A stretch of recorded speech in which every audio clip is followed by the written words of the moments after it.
Happy, glad Wednesday morning to y'all. We had a little 10 seconds of scare last night with some tornado warnings and suspicious activity in the air less than a mile from us. So we hunkered in the basement for a little while and had a little powwow. It was great. A rare glimpse of our tractor junkyard shows the hailstones. They're, I don't know, 3/8 of an inch in diameter, it looks like, for the most part.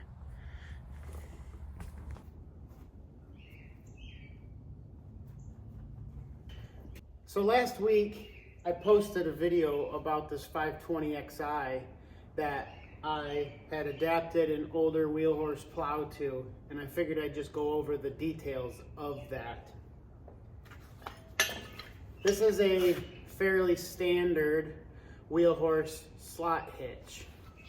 It was, I believe, a 5/8 opening vertically and 1.5 inches widthwise, and it accepts various hitches and bars, one bottom plows, discs, various tools like that.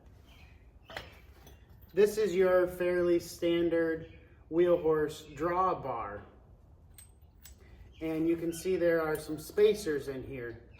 So depending on whether you want to run a slot hitch or not, that's what the spacers were for. So that way you could have a drawbar underneath and a slot hitch on top, and they would actually have clearance if you didn't have a hitch ball in the way. The XI series was very similar in the back. They still had this casting to allow for a slot hitch or a drawbar. And I took an old slot hitch and welded this little adapter up. And this is just a sleeve with a bolt running through and an old shock mount that I found in a bin somewhere, a piece of tubing.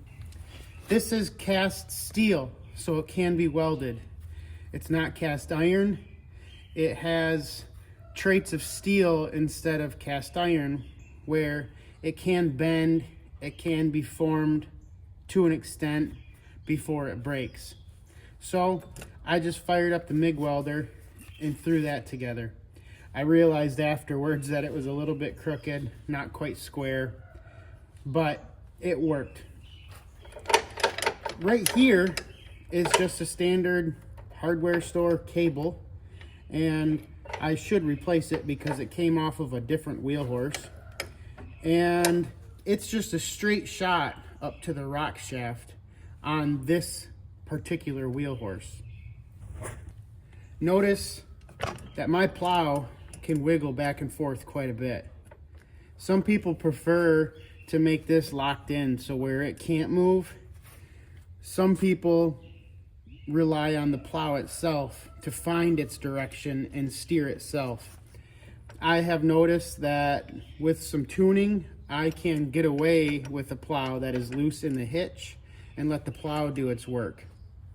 But there are some people that prefer to lock it down one way or another, whether it's a slot hitch or a clevis hitch. Under the tractor, you can see this rock shaft and how far offset to the left side of the tractor it is. Generally, it's a little bit more centered and comes in over the top of the transmission casing. It is not the case on this XI series. But you can pretty much see that it's a straight shot right to that rock shaft through the little tunnel on the left side of the casing. This is a custom clevis hitch that I put together, and it has had some modifications to lift more accurately, I guess. But you can see where a standard Wheelhorse transmission has an opening there on the top, and the cable would ride right along the top of it instead of to the left. Because the 520xi is shaft driven instead of belt driven, the transmission casing is a little bit different. Well, let's go ahead and fire up the tractor and see how it works.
As you can see, this works very well.